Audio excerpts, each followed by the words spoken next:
स्वागत है आपका मेरे साथ देश की बात के अंदर। दोस्तों, जनरली मैं किसी भी राजनेता के ऊपर में बात नहीं करता हूं, लेकिन इस बार करनी पड़ रही है।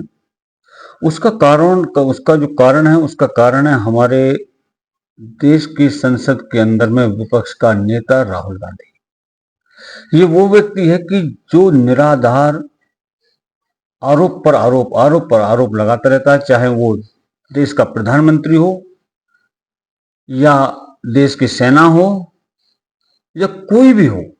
ये व्यक्ति या कोई हमारी संवैधानिक संस्था हो, उसके ऊपर में ये हमेशा निराधार आरोप लगाता है, लेकिन सबूत के नाम पर इसके पास कुछ नहीं होता। भारतीय चुनाव आयोग पर वोट चुराने का आरोप लगाते हुए लोकसभा में विपक्ष के इस नेता ने, मतलब राहुल गांधी ने दावा किया कि उन्होंने एक परमाणु बम खोजा है, और वो ऐसा बम है कि जो फटने पर भारतीय चुनाव आयोग को अदृश्य कर देगा। मतलब भारतीय चुनाव आयोग नाम की कोई चीज कभी थी, ये भी लोग भूल जाएंगे। राहुल जी, तुम्हारे हाथ कहीं दिवाली के बचे हुए पटाखे तो नहीं लग गए हैं? राहुल, ऐसी बेवकूफी यार बार बार क्यों करते हो? नोटबंदी के समय पर भी तुमने कहा था कि सदन में मुझे बोलने का मौका मिला तो भूकंप आ जाएगा। वो सुनामी आज अभी तक तो आई नहीं, क्योंकि तुम्हारे पास किसी चीज का सबूत नहीं है। तुम किसी और के हाथ की कठपुतली हो।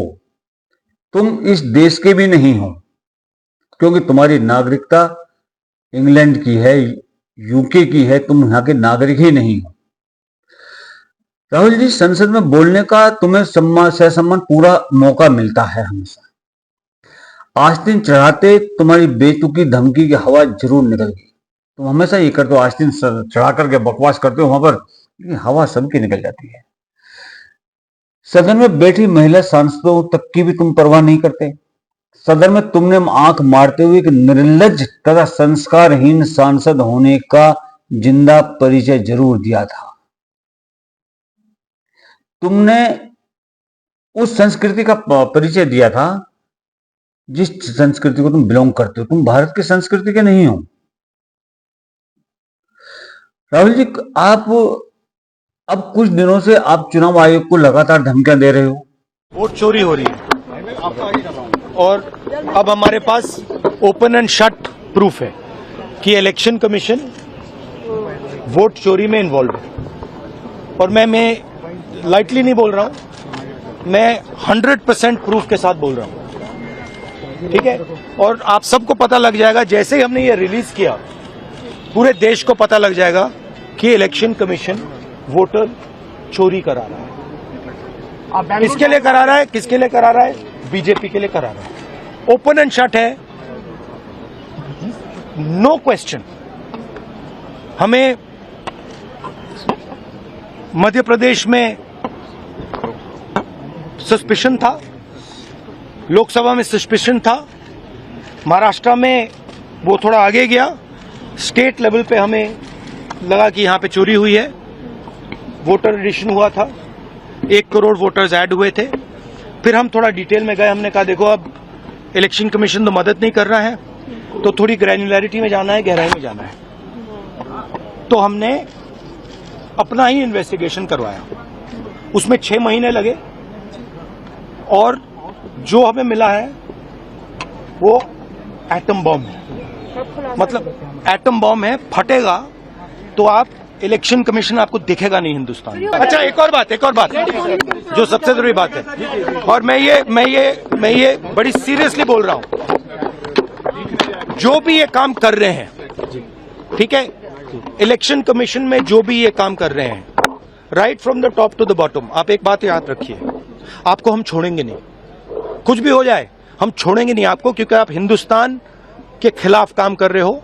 ये ट्रीजन है और कम, इससे कम नहीं है। तो आप याद रखिए, आप कहीं भी हो, रिटायर्ड हो, कुछ भी हो, ठीक है, हम आपको ढूंढ के निकालेंगे। Thank you. कर्नाटक शुरुआत करेंगे सर इस बात की, कर्नाटक को लेकर भी आपने कहा था कर्नाटक में होगा। अब तुम्हारी सारी जो तैयारी वो चुनाव आयोग पर परमाणु बम फोड़ने की है।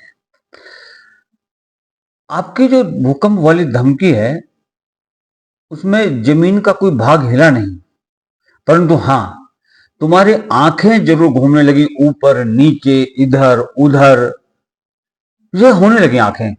परमाणु बम की धमकी पर इस बार सदन में क्या आप पैर में घुंघरू बांध करके आओगे और भरतनाट्यम ताता थैया करोगे क्या भाई? अभी राहुल गांधी ने जो एक आरोप लगाया था कि चाइना ने भारत की 2000 स्क्वायर किलोमीटर की जमीन कब्जा ली है। भाई एक बार बताओ राहुल, क्या तुम कभी बॉर्डर पर गए हो? तुम्हारे पास कोई ऐसा सबूत है जो ये सिद्ध कर सके कि चाइना ने हमारी जमीन ली है? बेहद बेवकूफ व्यक्ति है ये इंसान, बहुत ही ज्यादा निर्लज किस्म का व्यक्ति है। क्यों कि कोर्ट ने भी इसके लिए बोला है कि तुम अगर सच्चे भारतीय होते तो तुम इस टाइप की टिप्पणी ना देश के ऊपर करते, ना देश के प्रधानमंत्री पर करते, ना देश की सेनाओं पर करते। और ये बात तो सर्वविदित हो चुकी है कि ये व्यक्ति भारत का नागरिक नहीं है, ये यूके का नागरिक है।